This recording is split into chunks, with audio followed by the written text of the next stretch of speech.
You ever look around your life and think, this isn't exactly how I thought things would be by now? Because that's exactly where I've been. I'm in my 30s, working hard every day, showing up for my kids, building a life. But if I'm being honest, sometimes starting over feels heavier in your 30s than anyone talks about. When you're younger, people expect you to be figuring things out. But when you're in your 30s, people assume you already have it all together. And that's just not always reality. A few years ago, I thought I had a certain path mapped out for my life. I worked in payroll and HR. I knew that world. I was comfortable there.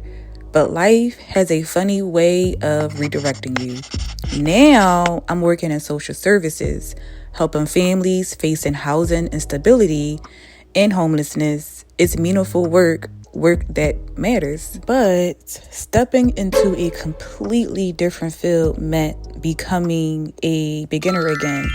Learning new systems, learning grants, learning housing programs, learning how to navigate situations I have never experienced professionally before.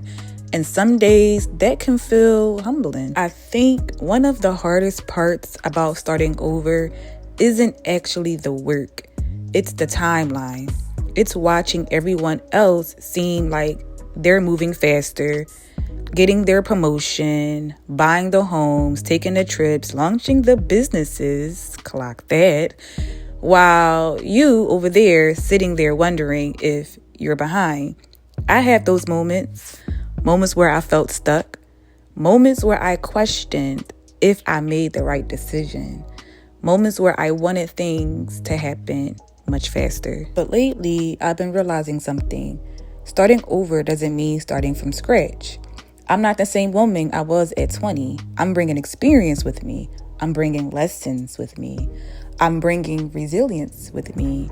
I'm bringing every hardship, every setback, every loss, every victory into this next chapter. And that matters. So if you're in your 30s, even in your 40s, 50s, I don't care how old you are, the age, and you're rebuilding, if you're changing careers, healing, leaving behind things that no longer fit, trying to create a better life for yourself or your family, I just want you to know you're not behind.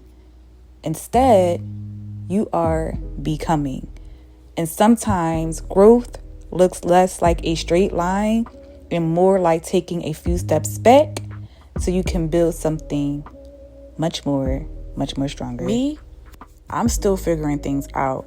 Still learning, still growing, but I'm giving myself permission this time to stop rushing the process, because maybe this isn't the chapter where everything comes together.